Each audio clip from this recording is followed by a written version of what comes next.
Hello friends, welcome to my channel. আশা করি তোমরা সবাই ভালো আছো আর আমিও খুব ভালো আছি। সেই জন্য বেরিয়ে পড়েছি পিসির বাড়ি যাবো বলে। পিসির বাড়িতে এসেই তো পুরো দিদির ছেলেকে চাপটে ধরেছি আর ক্যামেরা ভিডিও করছি। দেখো ক্যামেরার দিকে কেমনভাবে তাকিয়ে আছে। তো পাশেই ওদের সরস্বতী পুজো হচ্ছিলো, তো ওখানে একটু ঘুরে আসলাম পিসির ছেলেকে নিয়ে, ভাইকে। তো আমি বলছি ভাইকে একটু হাই করে দে, তো হাই করে দিল। তো আমাদের এখানে কোনোদিন হাঁস ধরা খেলা হয় না, তো ওদের ওখানে হাঁস ধরা খেলা হচ্ছিল। তো যে ধরতে পারবে সেই উইনার। আগেও 2-3 বার হয়েছে, বাট হাঁসটা ধরতে পারিনি, এবার ফাইনালি ধরে নিল একজন। তারপর সন্ধ্যাবেলা একটু প্রোগ্রাম ছিল, তো সেখানেই চলে গেছিলাম সবাই মিলে। আর ভাইয়ের সাথে একটু মজা করছিলাম ওর বন্দুকটা নিয়ে, আর দেবো না ওকে।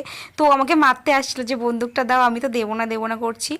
তো অনেকক্ষণই বসেছিলাম আর ভালো লাগছিল না, তো আমি শুধু বলছিলাম যে বাড়ি চলো বাড়ি চলো। আর এই দেখো আমি, মা, বৌদি, ভাই বোন সবাই বসে আছি। তারপর দেখি অনুষ্ঠানটা শুরু হয়েছে। তো প্রথমে ভালো লাগছিল না, তারপর ঠাকুরের মানে এইসব নাচ গান হচ্ছে দেখে একটু ভালো লাগলো। তো তারপর দেখে ফুচকা খেয়ে বাড়ি চলে আসলাম। ভিডিওটা ভালো লাগলে লাইক করে দিও, চ্যানেলটাকে সাবস্ক্রাইব করে দিও। টাটা।